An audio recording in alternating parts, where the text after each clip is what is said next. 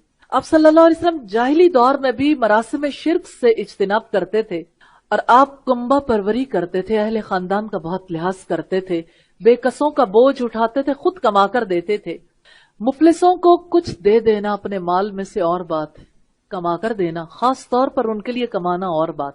پھر مہمان نوازی آپ صلی اللہ علیہ وسلم کا شعار تھی، مشکل وقت میں امر حق کا ساتھ دیتے تھے۔ جیسے آپ صلی اللہ علیہ وسلم نے ابتدا میں وہ معاہدہ کیا تھا جس میں 3 فضل نامی آدمی شامل تھے، اور یہ جنگ بندی کا معاہدہ تھا، پھر تعمیر کعبہ میں حصہ لینا۔ اور حضرت خدیجہ کا یقین تھا کہ ایسے اخلاق والا شخص رسوائی کی موت نہیں مر سکتا، اس لیے انہوں نے کہا کلا واللہ ما یخزیک اللہ ابدا، ہرگز نہیں، اللہ کی قسم اللہ آپ کو کبھی رسوا نہیں کرے گا. یہ حضرت خدیجہ کی گواہی تھی، اور ورقہ کی نظر پہچان گئی محمد رسول اللہ صلی اللہ علیہ وسلم کو، اور ورقہ بن نوفل نے انہیں تسکین دی. اور حضرت جبریل وہی لانے پر معمور تھے، اسی لیے انہیں روح الامین کہا جاتا ہے. سدا وہی لے کر آتے رہے. اور ورقہ کی چاہت، شوق، حسرت، کاش میں اس وقت جوان ہوتا. لیکن آج الحمدللہ محمد رسول اللہ کی وحی بھی ہمارے پاس ہے جو آپ پر نازل ہوئی، اور زندگی بھی ہمارے پاس ہے. تو محمد رسول اللہ کے مشن کو تھام لیجئے کہ یہی مشن ہے. اسی چراغ سے چراغ جلیں گے تو جہان میں روشنی ہوگی انشاءاللہ. تو ورقہ نے اسی وقت آپ سے بات سنتے ہی مدد کرنے کی نیت کر لی کہ اگر میں جوان ہوتا، اگر میں وہ وقت پالوں گا، میں ضرور آپ کی مدد کروں گا. آپ بھی دل میں نیت کر لیجئے کہ نیت کے ساتھ ہی انسان کا عمل پرکھا جاتا ہے کہ انشاءاللہ نبی صلی اللہ علیہ وسلم جس مقصد کے لیے آئے تھے، اور آپ صلی اللہ علیہ وسلم نے اپنے دور میں جو کام کیا، ہم جو ان پر ایمان لانے والے، ہم اس مشن کو جاری رکھیں گے انشاءاللہ. اور نزول قرآن کی جب ابتدا ہوئی تھی وہ رمضان کا مہینہ تھا، اور یہی رمضان کا مہینہ ہے جس کی ایک رات 1000 مہینوں سے بہتر. چوتھی حدیث جابر بن عبداللہ کی روایت سے ہے. وہ وحی کے بند ہو جانے کا حال بیان کرتے ہیں، فترۃ الوحی کا، اور یہ بھی کہتے ہیں کہ رسول اللہ نے فرمایا ایک دن اس حال میں کہ میں چلا جا رہا تھا تو یکایک میں نے آسمان سے ایک آواز سنی. میں نے اپنی نظر اٹھائی تو کیا دیکھتا ہوں کہ وہی فرشتہ جو غار حرا میں میرے پاس آیا تھا ایک کرسی پر زمین و آسمان میں معلق بیٹھا ہوا ہے.